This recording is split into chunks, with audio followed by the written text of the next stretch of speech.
오늘 저희가 이제 사도행전 16장을 이제 읽었는데요. 이 16장부터는 이제 그 바울의 2차 전도 여행이 이제 시작되는 그런 장이라고 할 수 있습니다. 우리가 이제 사도행전 15장을 한 몇 주간에 걸쳐서 이렇게 이제 묵상을 쭉 해왔는데요.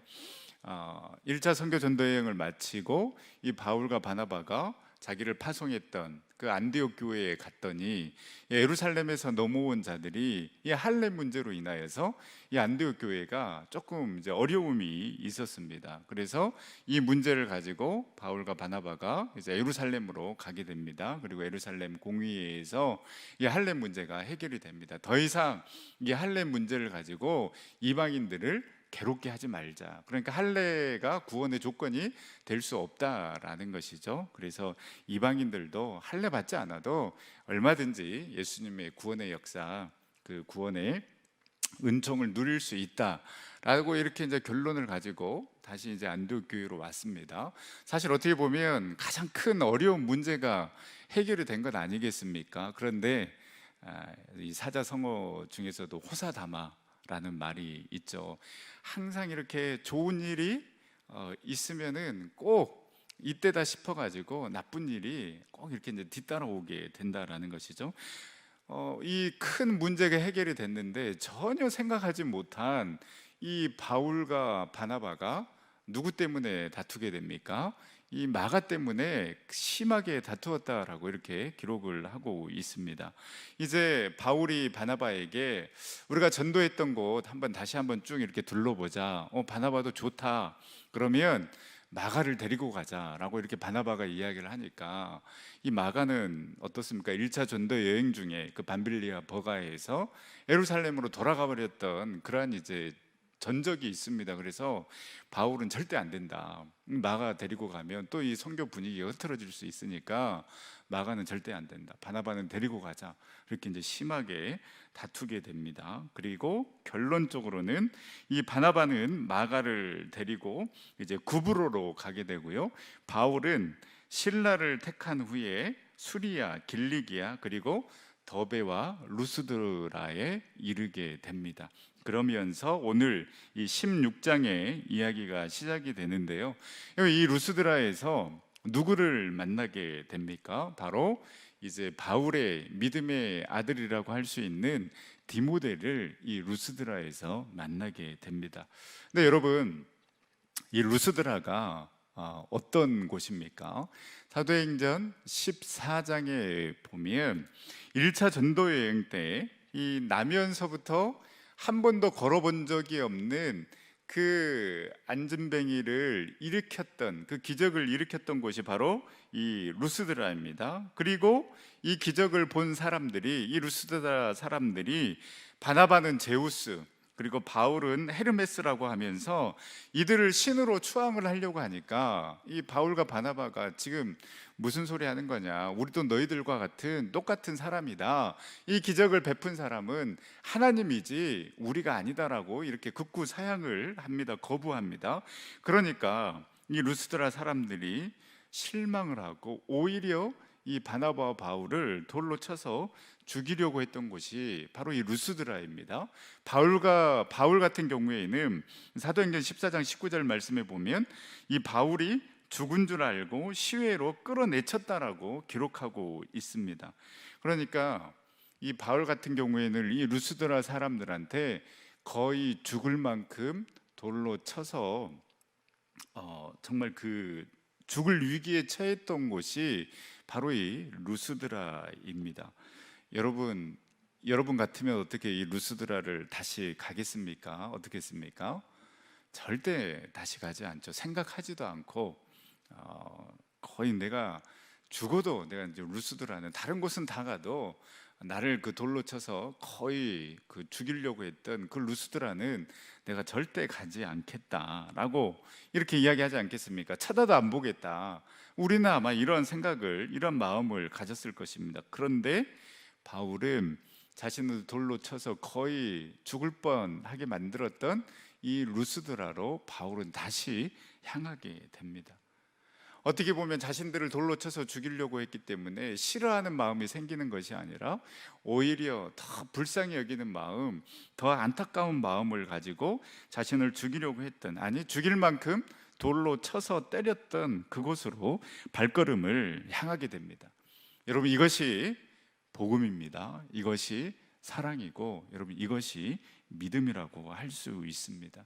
여러분, 세상과 똑같은 방식으로는요, 우리는 절대 승리할 수 없고 그들을 변화시킬 수도 없습니다. 또 세상과는 다른 방식으로 살아가야만이 여러분 그리스도인이지 않겠습니까? 우리가 얼마나 세상 사람들과 똑같이 살아가는지, 아니 어쩌면 세상 사람들보다 더 못한 삶을 살아가고 있지는 않는가, 우리는 돌이켜 봐야 하는 것입니다. 오히려 예수님을 믿는다고 하는 사람들이요, 한번 미워하면 끝까지 미워합니다.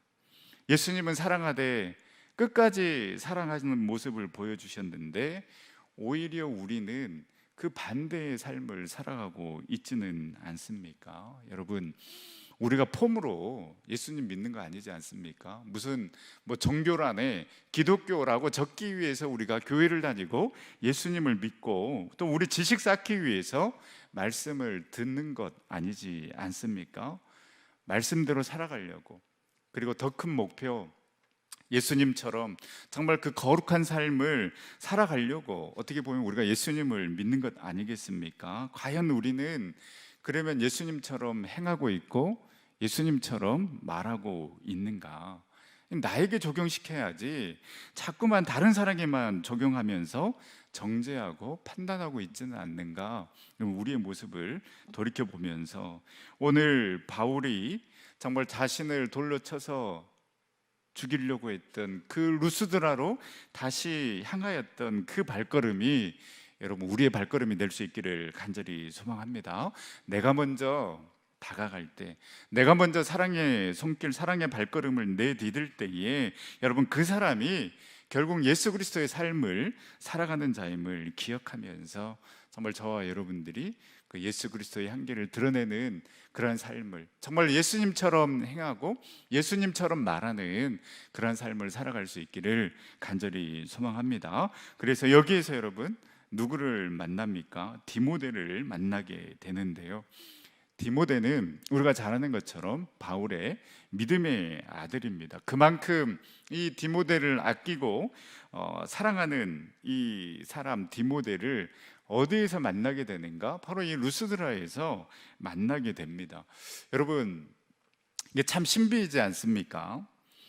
바울에게 있어서 이 루스드라는 다시는 가고 싶지 않는 그러한 아픔이 있고 상처가 있는 곳이고 정말 두려움이 있는 곳인데, 신기하게 신비롭게도 하나님께서는 다시 그 루스드라로 그 발걸음을 향했을 때에 하나님께서는 이 루스드라에서 평생의 그 믿음의 동역자인 그 디모데를 만나게 하십니다.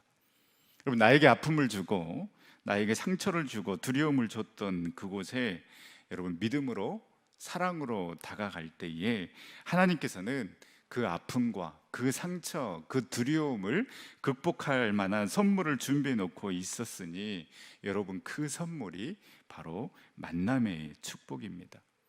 여러분, 우리가요 아프다고 또 상처받았다고 그냥 내 안의 상처, 그 아픔 그냥 꽁꽁 숨겨두고 묻어두면 여러분 오히려 더 큰 상처만 키울 뿐입니다. 내 안에 그냥 분노만 쌓여 있을 뿐입니다. 그럼 어떻게 해야 됩니까? 힘들지만은 대면해야 하는 것입니다. 힘들지만 다시 그 은혜의 자리로 나와야 하는 것입니다. 그리고 이 상처와 아픔이 다른 사람들을 향한 그 분노의 화살이 아니라 나를 성장시키고 나를 다시 한번 도약하게 하는 그 디딤돌로 만들어 갈 때에 여러분 하나님은 그곳에서 그 아픔과 상처를 기쁨과 찬양으로 바꾸어 주실 그 선물을 준비하고 계심을 여러분 믿으시기를 바랍니다. 여러분, 우리 주님은요, 너 한번 당해봐라, 너 한번 고생해봐라, 이런 분이 절대 아니십니다. 물론 우리에게 상처가 있고 아픔이 있을 수 있습니다. 또 우리 교회 공동체 안에서도 또 관계에서 오는 그런 아픔과 상처가 있습니다. 또 나의 삶을 통하여서 정말 그 씻을 수 없는 정말 그 아픔, 상처, 두려움이 분명히 우리 가운데 있습니다. 그런데요, 이 동굴에서 우리는 뛰쳐나와야 됩니다. 그냥 그 안에서만 가다 논다고 해서 그게 절대 이게 해결이 되는 게 아닌 것입니다.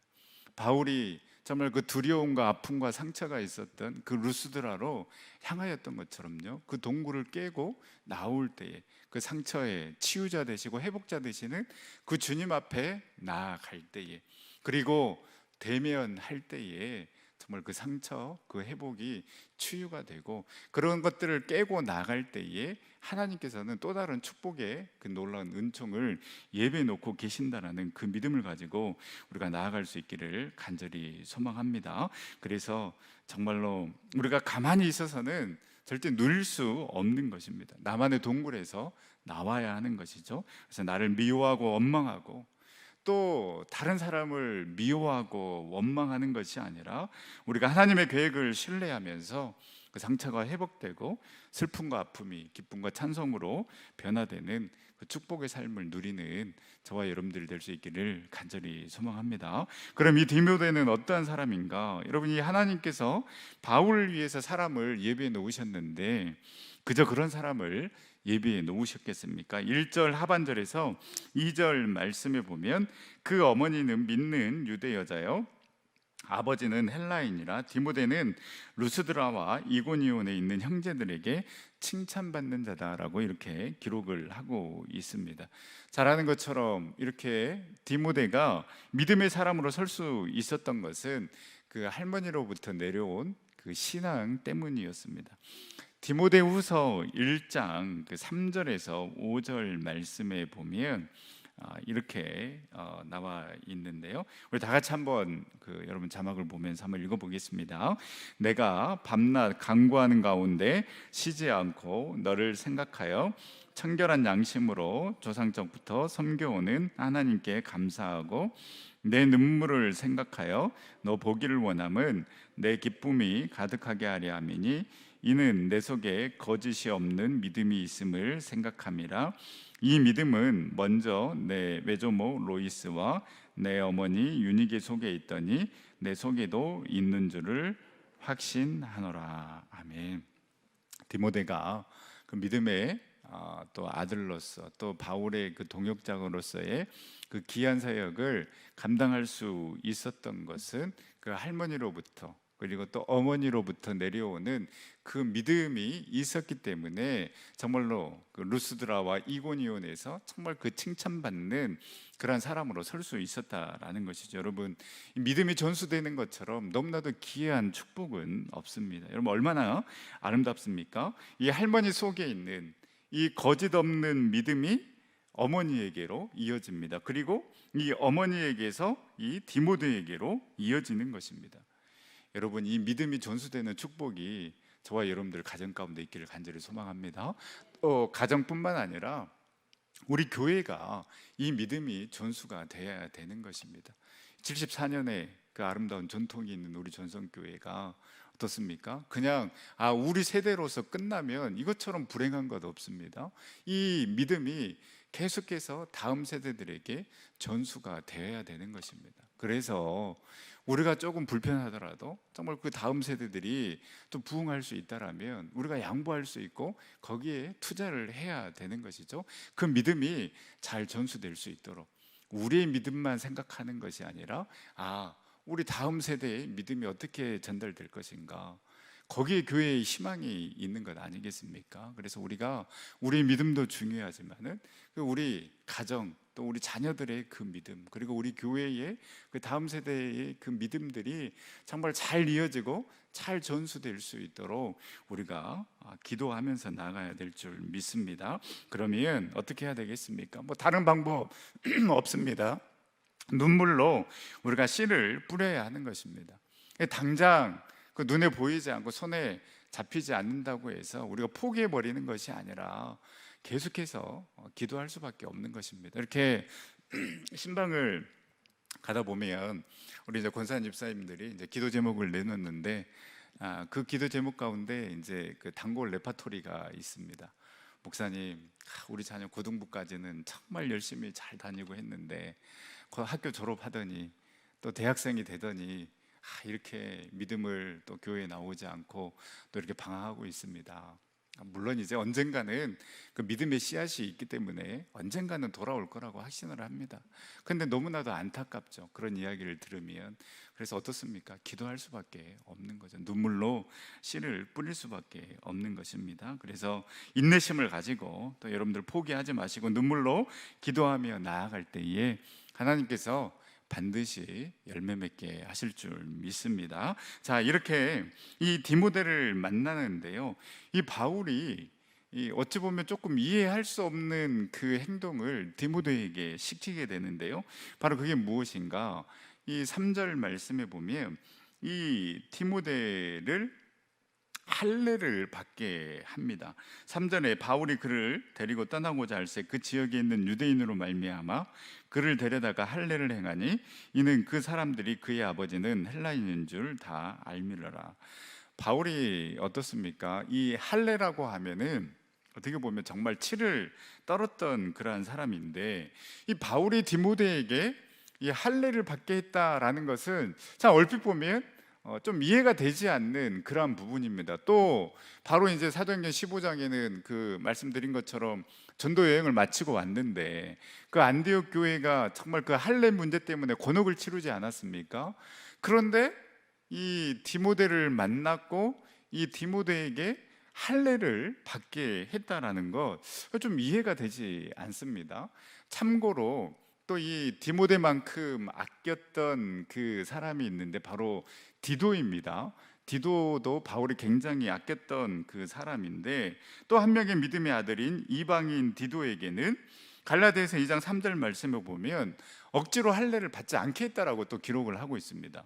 그러니까 디모데는 할례를 받게 하고 또 디도는 할례를 받지 않게 하고, 도대체 이 바울의 기준이 뭐냐, 왜 이렇게 줏대 없이 왔다 갔다 하냐라고 이렇게 생각할 수 있지만은요, 이는 이 바울의 선교 정책, 또 이 전도 정책을 알아야지만이 이해할 수 있는 대목입니다.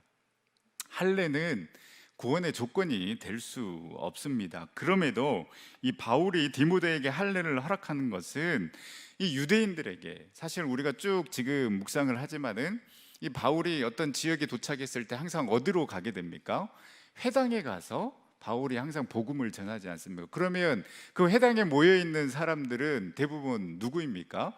유대인들이다라는 것이죠. 그래서 이 유대인들에게 이 복음을 전하는데 이 디모데에게 할례를 행한 것은 이 디모데가 할례를 받지 않았던 것이 유대인들에게 하나의 또 걸림돌이 되지 않기 위해서, 이 부수적인 문제에 매이지 않기 위해서 이 장애물을 미리 제거한 그러한 지혜로운 행동이라고 볼 수 있습니다. 이 문제가 될 만한 것들, 이 복음을 전하는 데 있어서 문제가 될 만한 것들은 미리 그 문제를 없애는 것이 좋지 않겠습니까? 그래서 디모데에게, 어차피 이 디모데를 데리고 이제 선교 여행을 떠나야 되는데 왜 데리고 다니는 디모데는 할례를 받지 않았냐라고 이렇게 이야기를 하면 그 유대인들에게는 어떻습니까? 좀 이 복음에 이 장벽이 생기는 것 아니겠습니까? 그래서 이 디모데에게 할례를 받게 하는 것입니다. 그래서 이 복음 전파를 하는 데 있어서 이 가로막는 장애물들을 미리 제거하는 그런 모습을 보여주고 있는데요, 이 바울의 마음을 잘 표현해주고 있는 말씀이 고린도전서 9장 19절에서 23절 말씀인데요, 우리 한번, 이 말씀이 기니까요 자막보다는 여러분 성경책을 한번 찾아보시면 좋을 것 같습니다. 고린도전서 9장 19절에서 23절 말씀을 보게 되면 바울이 왜 디모데에게는 할례를 받게 했고 또 한 명의 믿음의 아들인 디도에게는 또 할례를 절대 받지 못하게 했는가, 그 부분, 이 선택을 이해가 되는 부분이 나오는데요, 우리 고린도전서 9장 19절에서 23절 말씀 우리 다 같이 한번 읽어보도록 하겠습니다. 내가 모든 사람에게서 자유로우나 스스로 모든 사람에게 종이 된 것은 더 많은 사람을 얻고자 함이라. 유대인들에게 내가 유대인과 같이 된 것은 유대인들을 얻고자 함이요 율법 아래에 있는 자들에게는 내가 율법 아래에 있지 아니하나 율법 아래에 있는 자같이 된 것은 율법 아래에 있는 자들을 얻고자 함이요 율법 없는 자에게는 내가 하나님께는 율법 없는 자가 아니요 도리어 그리스도의 율법 아래에 있는 자이나 율법 없는 자와 된 것은 율법 없는 자들을 얻고자 함이라. 약한 자들에게 내가 약한 자와 같이 된 것은 약한 자들을 얻고자 함이요 내가 여러 사람에게 여러 모습이 된 것은 아무쪼록 몇 사람이라도 구원하고자 함이니 내가 복음을 위하여 모든 것을 행함은 복음에 참여하고자 함이라. 아멘. 여러분 어떻습니까? 왜 디모데에게는 할례를 받게 하고 왜 디도에게는 할례를 받지 않게 했는가? 여러분 이해가 되십니까? 결론은 무엇입니까? 어찌됐든 아무쪼록 한 사람이라도 구원하기 위해서 디모데에게는 할례를 받게 했습니다. 또 율법 없는 자이지만 정말 율법 없는 자와 율법 아래의 자와 같이 된 것은 율법 없는 자들을 얻고자 함이라. 그러니까 어떻게 보면 디도에게 할례를 받지 않게 하는 것은 그 율법 없는 자들을 얻고자 함인 것입니다. 또 디모데에게 할례를 행한 것은 그 율법 아래에 있는 자들 유대인들을 얻고자 합니다라고 바울은 이야기를 하고 있는 것입니다. 그러면서 우리가 읽었던 고린도전서 9장 방금 말씀에 계속해서 반복적으로 나오는 표현이 무엇입니까? 얻고자 함이라라는 이 단어가 계속해서 나오는 것입니다. 유대인들, 율법 아래에 있는 자들, 율법이 없는 자들, 약한 자들, 그 한 영혼이라도 바울의 입장에서는 포기할 수 없기 때문에 아무쪼록 몇 사람이라도 구원하고자 바울은 모든 것을 행한 사람이 된 것입니다. 여러분, 교회는 이러한 곳이 되어야 될 줄 믿습니다. 우리 공동체가 이런 공동체가 되어야 하는 것입니다. 어찌됐든 한 사람이라도 얻고자 하는 것, 어찌됐든 그 한 사람이라도 살리고자 하는 것이 여러분 우리 교회의 공동체가 되어야 하는 것입니다. 우리 전성교회가 74년의 그 전통을 가지고 왔지만은요, 그러나 그 전통만을 고수해서는 우리 어찌 다른 사람들을 얻고자 할 수 있겠습니까? 어찌 다른 사람들을 살릴 수 있겠습니까? 때로는 다른 사람들을 살리기 위해서, 또 때로는 정말 그 다른 교회에서 온 그 성도들을 우리가 받아들이기 위해서는 정말 우리가 사랑을 베풀고 용서를 베풀고 그들을 포용할 수 있는 그 그릇을 준비해야지만이 우리가 더 크게 쓰임받고 더 크게 부응할 수 있다라는 것입니다. 어떤 전통, 율법, 우리의 법, 그보다 더 중요한 것이 무엇입니까? 바울의 그 영혼을 향한 그 사랑의 마음이 바울에게는 있었다라는 것입니다. 그래서 어찌됐든 아무쪼록 한 영혼이라도 얻고자 함이라, 구원하고자 했던 그 열정이 바울 가운데 있었다라는 것입니다. 우리가 뭔가 대단한 프로그램을 하고 뭔가 엄청난 그런 어떤 사역들을 감당하는 것도 정말로 중요합니다. 그런데요, 가장 그 기본은 무엇입니까? 정말로 어찌됐든 한 영혼이라도 얻고자 하는데 우리가 집중하며 나아갈 때에 그곳이 사랑의 공동체가 되고 하나님이 기뻐하시는 교회 공동체가 될 줄 믿습니다. 우리 전성교회가 그런 교회가 될 수 있기를 간절히 소망합니다. 자, 지금 바울은 이제 이 비시디아 길리기아 지역을 순회하고 있는데요, 이 아시아에서 이 말씀을 더 이상 전하지 못하게 되자 또 이제 그 부리기아와 갈라디아 땅으로 가게 됩니다. 여기에서 이제 또 비두니아로 가려고 하는데 오늘 말씀해 보면 예수의 영이 허락하지 않았다라고 기록하고 있습니다. 그래서 이제 무시아를 지나서 이 두로아로 내려갔는데 여기에서 이제 바울이 환상을 보게 됩니다. 그 환상이 어떤 내용인가? 우리 10절 말씀을 다 같이 한번 읽어보도록 하겠습니다. 10절 말씀. 바울이 그 환상을 보았을 때에 우리가 곧 마게도냐로 떠나기를 힘쓰니 이는 하나님이 저 사람들에게 복음을 전하라고 우리를 부르신 줄로 인정함이러라. 예. 바울이 그 환상을 보는데 이 마게도냐 사람들이 계속해서 건너와서 우리를 도와달라라고 이렇게 그 환상을 보게 됩니다. 그러자 방금 우리가 읽었던 10절 말씀처럼 바울의 반응이 기록이 되어 있습니다. 그 환상을 보았을 때에 우리가 곧 마게도냐로 떠나기를 힘쓰니, 그 환상을 보고 바로 마게도냐로 떠나기로 힘썼다라고 기록하고 있습니다. 여러분, 바울은 참 예민한 사람이고 민감한 사람이었습니다. 이 드로아에서 환상을 보고 바로 마게도냐로 떠나기로 작정한 것입니다. 이 말은요, 지체 없이 고민 없이 움직였다라는 것입니다. 왜 그러냐면 사람들에게 복음을 전하라는 그 하나님의 강력한 사인으로 본 것이죠. 나의 계획이 중요한 것이 아니라 성령을 통하여서 들려주시는 그 하나님의 뜻과 그 하나님의 음성을 더욱 중요시 여기는 그 바울의 모습을 볼 수가 있습니다. 이 마게도냐의 그 절규의 소리를 바울은 하나님의 음성으로 들은 것입니다. 여러분, 이 바울처럼 정말로 우리가 나의 뜻과 나의 생각을 고집하는 것이 아니라, 여러분, 하나님이 막으시면 또 다른 길로 갈 수 있어야 되는 것입니다. 그런데 우리는 어떻습니까? 하나님, 내가 맞습니다 라고 이렇게 우리는 늘 그 똑같은 길만 고집하고요, 하나님, 지금 이때입니다, 지금 이때에 응답해 주셔야 됩니다. 우리가 그 모든 시기와 그 모든 것들을 정해놓고 하나님께 협박하고 있지는 않습니까? 그러면서 우리는 기도했다라고 하는 거예요. 그런데 또 내 뜻과 내 계획대로 안 되면 또 왜 하나님 응답해 주시지 않습니까? 라고 또 원망하기도 하고 또 실망하기도 합니다. 이게 잘못된 거죠.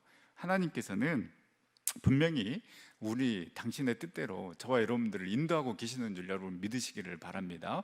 그래서 예스도 응답이고 노도 응답이고 웨이팅도 응답이고 어너더, 정말로 이 바울처럼 다른 길로 인도해 주심도 또 하나님의 놀라운 응답임을 여러분 믿으시기를 바랍니다. 중요한 것은 우리가 그 하나님의 음성에, 그 하나님의 사인에 민감하게 반응할 수 있는 그 믿음이 우리에게 있어야 된다는 것입니다.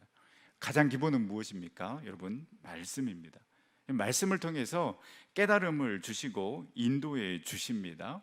그렇기 때문에 우리가 말씀을 듣기도 하고 또 여러분들이 말씀을 묵상하는 가운데 여러분 그런 경험 있지 않습니까?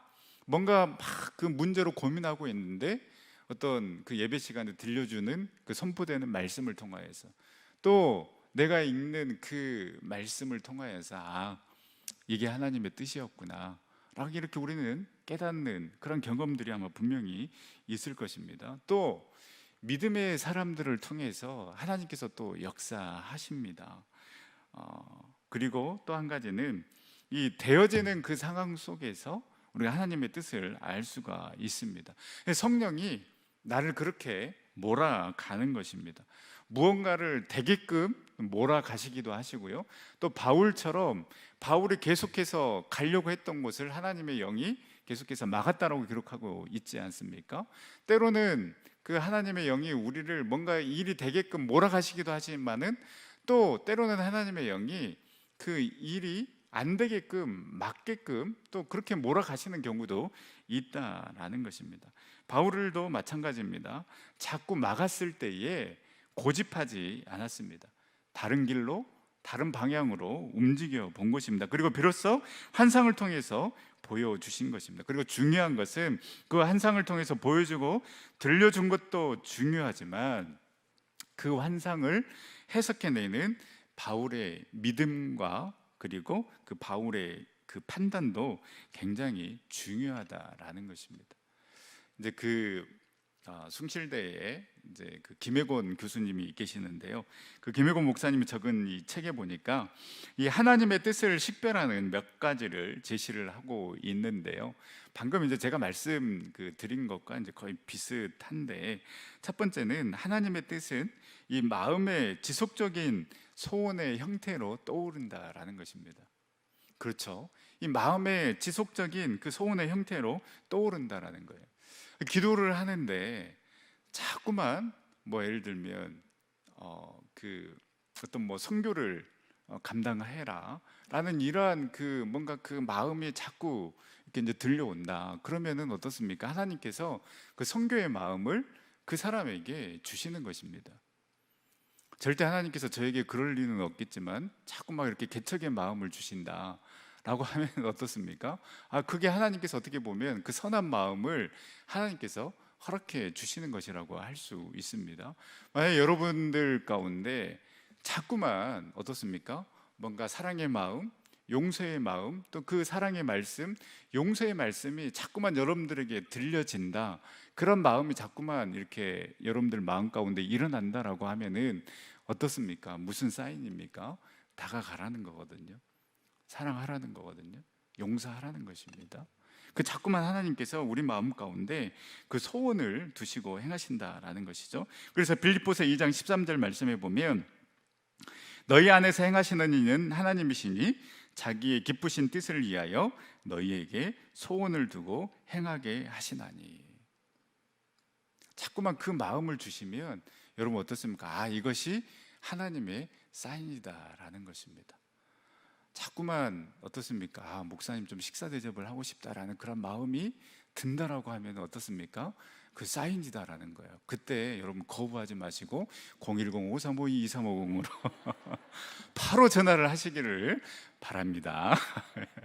네, 그런 마음, 그 소원의 마음을 하나님께서 허락해 주신다라는 거예요. 그냥 주시는 거 절대 아니다라는 것입니다.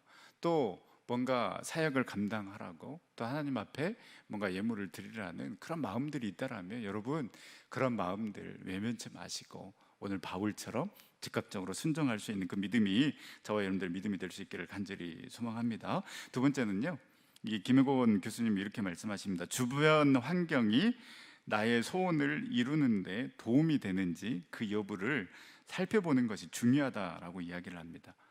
우리가 이제 바울의 말씀을 이제 방금 읽었지만은 바울이 계속해서 가고자 하는 곳에 막으시면, 이 환경이 방해하면 바울처럼 이 자신의 계획을 점검해 볼 수 있어야 하고요. 또 다른 환경이 제공이 되는지도 여러분 기다려 봐야 한다라고 이야기를 하는 것입니다. 말씀드린 것처럼 상황이 그렇게 몰아가고 있는 그런 상황인가를 우리가 잘 파악을 해야 되는 것입니다. 그래서 뭔가 이렇게 되게끔 몰아가는 그런 상황이 되면 나는 하고 싶은 마음이 없지만은 그런 어떻습니까? 그 일을 해야만 되는 것입니다. 그런데 자꾸만 뭔가 이 상황에 몰아가는데 자꾸만 이렇게 막아지는 그런 상황이 된다 그러면 나는 하고 싶지만 어떻습니까? 거기에서 스탑할 수 있는 그 믿음이 있어야 된다라는 것이죠. 그리고 세 번째는 이 하나님의 뜻과 동일시되는 이 나의 소원과 관련된 제3자의 실체가 이 가시권에 포착이 되는지, 또 나의 계획이 이 집행의 초기 단계에서 이 제3자의 참여로 확증이 되는지 이걸 잘 살펴봐야 한다라는 것입니다. 이 말이 이제 무엇이냐면, 절대 만약에 하나님께서 그 마음을 주셨다라면 절대 저와 여러분들은 혼자 그 일을 감당하게 하시지 않는다라는 거예요. 반드시 다른 사람들을, 또 믿음의 사람들을 붙여 주신다라는 것입니다. 자, 오늘 말씀도 마찬가지입니다. 바울이 루스드라에서 누구를 만났다라고 제가 말씀드렸습니까? 믿음의 아들 디모데를 만난 것입니다. 그러면 이 사역은 어떻습니까? 하나님께서 기뻐하시는 사역이라고 할 수 있는 것입니다. 제3자를 통하여서 어떻습니까? 어떻게 보면 이 전도의 이 선교 사역의 실체가 이 가시권에 들어오게 되는 것입니다. 또 이 제3자의 참여로 이 사역이 확정이 되는 것을 볼 수가 있는 것입니다. 그리고 이 드로아에서 누구를 만나게 되냐면요, 누가를 만나게 되는 것입니다. 이게 엄청난 축복입니다. 우리가 잘 아는 것처럼 바울은 그렇게 몸이 좋지 않았습니다. 지병이 있었던 것 같아요. 그런데 그 모든 상황과 형편을 알았던 우리 주님께서 누구를 준비해 주시냐면 바로 이 누가의 직업이 무엇입니까? 의사를 하나님께서 이 매칭을 시켜주는 거예요. 이게 얼마나 큰 축복입니까? 그래서 정말로 그 바울이 그 아픈 가운데서도 지병이 있지만 건강하게 그 사역을 감당할 수 있도록 하나님께서 루스드라에서는 디모데를, 그리고 이 드로아에서는 누가를 합류시켜서 제3자를 합류시켜서 그 사역이 확장될 수 있도록 하나님께서 미리 예비해 놓으셨다라는 것입니다. 그러면 이거는 어떻습니까? 좀 속된 말로 빼박이 되는 것입니다. 이거는 감당해야 되는 거예요.